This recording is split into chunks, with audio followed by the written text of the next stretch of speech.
دھماکے کا ٹارگٹ کون تھا؟ ابھی کچھ بھی کہنا قابل وقت ہوگا۔ ایک زخمی کی حالت تشویشناک ہے۔ وزیر اطلاعات سندھ شرجیل میمن کی میڈیا ٹاک۔ آج ایپیکس کمیٹی کا اجلاس ہوگا۔ ڈی جی رینجرز آئی جی بھی شریک ہوں گے۔ واقعی کی تفصیلات اگر شیئر کر لی گئیں تو ذمہ دار چوکنا ہو جائیں گے۔ ایڈمنسٹریٹر کراچی مرتضی وہاب۔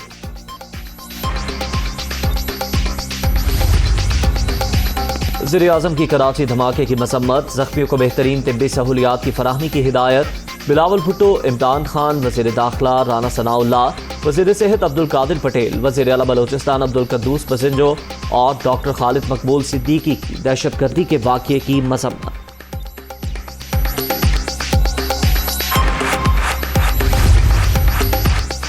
سیاسی لیڈرشپ کے بیانات انتہائی نامناسب، کافی عرصے سے برداشت اور تحمل کا مظاہرہ کر رہے ہیں، بار بار درخواست کر رہے ہیں کہ فوج کو سیاست میں نہ گھسیٹا جائے۔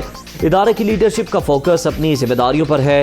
موجودہ سیاسی صورتحال میں کوئی عمل دخل نہیں۔ فوج کو الیکشن کرانے کی دعوت دینا بھی مناسب بات نہیں۔ D G I S P R major general Babar Iftikhar کی دنیا نیوز سے خصوصی گفتگو۔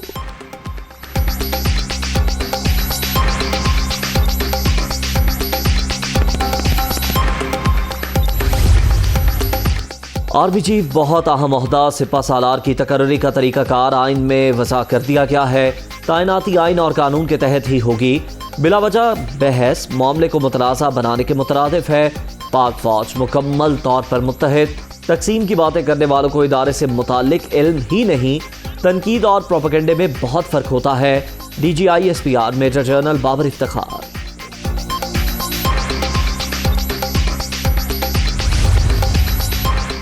پشاور کور پاکستان آرمی کی ممتاز فارمیشن، قیادت ہمیشہ بہترین پروفیشنل ہاتھوں میں سونپی گئی۔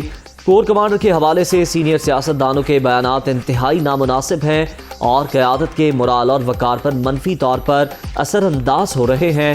توقع ہے ایسے متنازع بیانات سے اجتناب کیا جائے گا۔ آئی ایس پی آر۔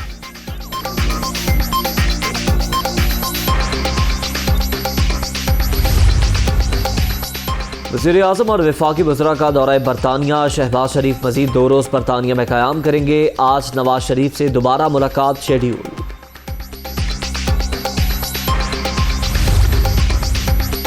تھری اسٹوجز نے بائیڈن انتظامیہ کے ساتھ مل کر سازش کی۔ جو لوگ سازش روک سکتے تھے ان کو آگاہ کیا، لیکن افسوس کچھ نہ کر سکے۔ ملک تباہی کی طرف جا رہا ہے۔ حقیقی آزادی کا وقت آ گیا۔ بہت بڑا فیصلہ ہونے جا رہا ہے۔ جیل جانے کو تیار ہوں، جان کی بھی پرواہ نہیں۔ خوف کی زنجیریں توڑ کر نکلنا ہوگا۔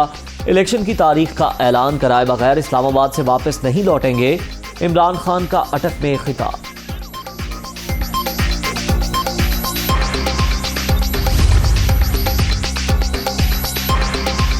عمران خان نے ملک بچانے کی کال دے دی۔ تصویروں اور ریلیوں کا وقت گزر چکا، اب زندگی اور موت کا سوال ہے۔ شیخ رشید کا خطاب۔ شہباز شریف تیار ہو جاؤ، عمران خان آ رہا ہے۔ حکومت نے کنٹینر کھڑے کیے تو رکاوٹیں توڑ کر اسلام آباد پہنچیں گے، شاہ محمود قریشی کی للکار۔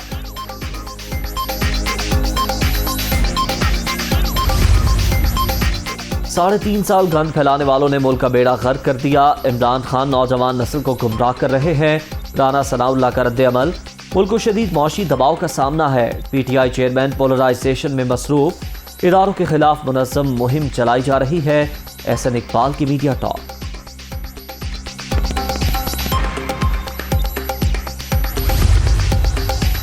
ادارے جب تک ان کا سہارا بنے تو سب ٹھیک، نہ بنے تو تنقید۔ تبدیلی کے نام پر پچھلا الیکشن لڑنے والے اب آزادی کے نعرے لگا رہے ہیں۔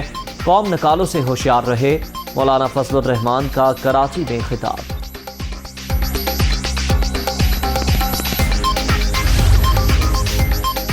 وزیر خارجہ 17 مئی کو امریکہ روانہ ہوں گے۔ بلاول بھٹو کی ہم منصب انٹونی بلنکن سے ملاقات 18 مئی کو شیڈیول۔ بھارت کے ساتھ تجارتی پالیسی تبدیل نہیں ہوئی، ترجمان دفتر خارجہ کی وضاحت۔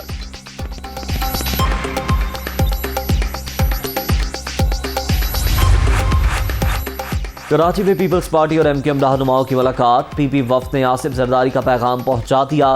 سندھ کے مفاد کے ہر فیصلے پر متحدہ کے ساتھ ہیں، ناصر شاہ کی گفتگو۔ کراچی، حیدرآباد سمیت شہری علاقوں کی بہتری کے لیے ساتھ بیٹھے ہیں، MQM رہنماؤں کی میڈیا ٹاک۔